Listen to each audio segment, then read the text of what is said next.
There's some pretty basic furnace problems that people might run into every day. Some people might, some people will, you know, you never know what's going to happen.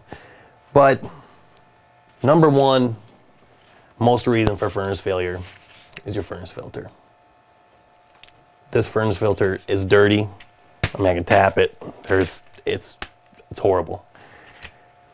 90% of the furnace problems that we run into is because of their furnace filter.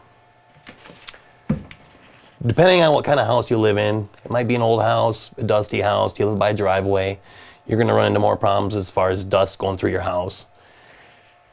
If you live close to an alley, driveway, you're probably going to want to replace your filter about every 3 months. But depending, if you're in a regular house, a newer house, most likely you're going to replace your filter in the springtime and once again right before heating season comes in the fall time, depending on where you live. Some of the other basic problems you run into with your furnace is if you live in the Midwest like we are here in Illinois, we're going to have snow problems, snow drifts. This here is a 90% furnace, which means all your pipes ventilate to the outside of your house, which means they're actually ventilating about 12 inches high from the ground on the outside of your house, 12 to 18 inches.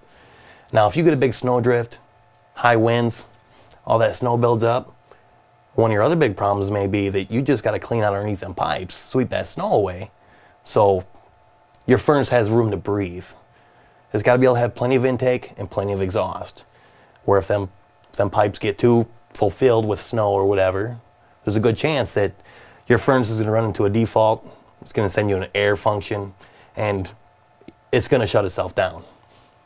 So there's two of your basic things that are going to happen when you're running with one of these 90% furnaces. It might be something you might want to check out.